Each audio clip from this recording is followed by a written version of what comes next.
Hello সবাইকে, সামনেই তো রথযাত্রা। আর রথযাত্রায় তো জগন্নাথ দেবকে ভোগ প্রসাদ নিবেদন করতেই হবে।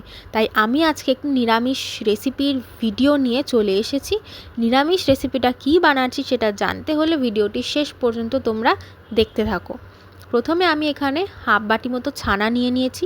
তার মধ্যে নুন, চিনি, আদা কাঁচা লঙ্কা বাটা, জিরে ধনের গুঁড়ো আর অল্প একটু ময়দা দিয়ে খুব ভালো মতো মেখে নিচ্ছি। একটা ডো মতো বানিয়ে নিচ্ছি। এবার ওটাকে ভালো করে গোল করে নেবো আর ভেতরে দিয়ে দিচ্ছি একটা করে কিশমিশ।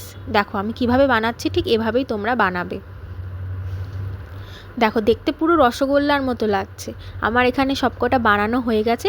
এবার আমি একটা মশলার পেস্ট বানিয়ে নিচ্ছি, যার জন্য একটা বাটিতে হলুদ গুঁড়ো, লঙ্কা গুঁড়ো আর জিরে ধনের গুঁড়ো দিয়ে ভালো করে মিশিয়ে জল দিয়ে একটা পেস্ট বানিয়ে রাখছি। এটা 5-7 মিনিটের জন্য বানিয়ে রাখছি। এটা আমার মনে হয় খাবারের টেস্টটাকে আরও দ্বিগুণ করে তোলে। তারপর একটা মিক্সার গ্রাইন্ডারের মধ্যে আমি নিয়ে নিচ্ছি অল্প পরিমাণ টমেটো কুচি, কয়েকটা কাজু বাদাম আর দিয়ে দেবো তাতে আগে থেকে তুলে রাখা ছানা। এটা আমি দুধ দিয়ে পুরোটা পেস্ট করে নিচ্ছি। দেখো আমার পেস্ট করা হয়ে গেছে। এবার কড়াইয়ের মধ্যে সাদা তেল আমি আগে থেকেই গরম করতে দিয়ে দিয়েছিলাম।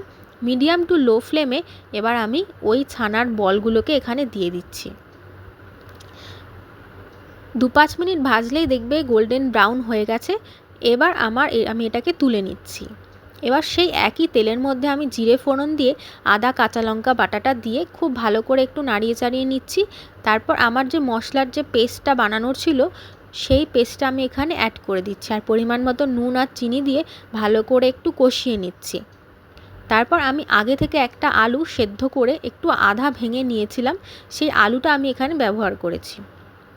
আর দিয়ে দিচ্ছি এলাচ আর দারচিনি দিয়ে ভালো করে মশলাটা কষে আসলে তারপর সেই টমেটো আর কাজু বাটাটা আমি এখানে দিয়ে দিচ্ছি।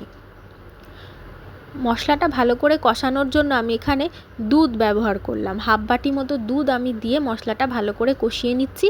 দেখো তেল একদম ছেড়ে এসছে।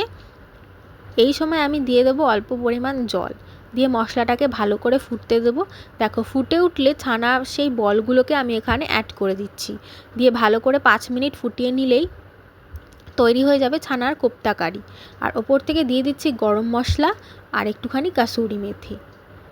5 মিনিট মতো ফুটিয়ে নিলেই এমন সুস্বাদু ছানার কোপ্তা কারি তৈরি হয়ে যাবে, যেটা তোমরা নিরামিষের দিনে বাড়িতেও বানিয়ে খেতে পারো। এছাড়া রথযাত্রায় জগন্নাথ দেবকে ভোগ প্রসাদ নিবেদন করতে পারো।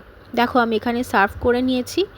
রেসিপিটি তোমাদের ভালো লাগলে অবশ্যই আমার চ্যানেলটি সাবস্ক্রাইব করে দিও। আর কেমন লাগলো কমেন্ট করে জানাতে ভুলো না। দেখো ভেতরটা কতটা জুসি হয়েছিল। আমার তো পনিরের থেকেও বেশি ভালো লেগেছে। তোমরা একবার বাড়িতে বানিয়ে দেখতে পারো।